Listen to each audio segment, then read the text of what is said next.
Vsak človek, ki živi v normalni, razviti, demokratični in visoko etični družbi, ima pravico, da odloča sam o svojem življenju.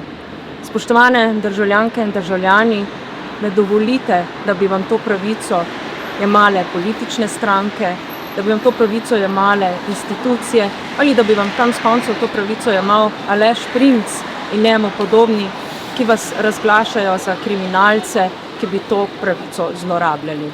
Dokažite, da ste ljudje in da to pravico, ki vam pripada kot človeškemu bitju, znate izvrševati in da boste v svojem življenju odločali sami.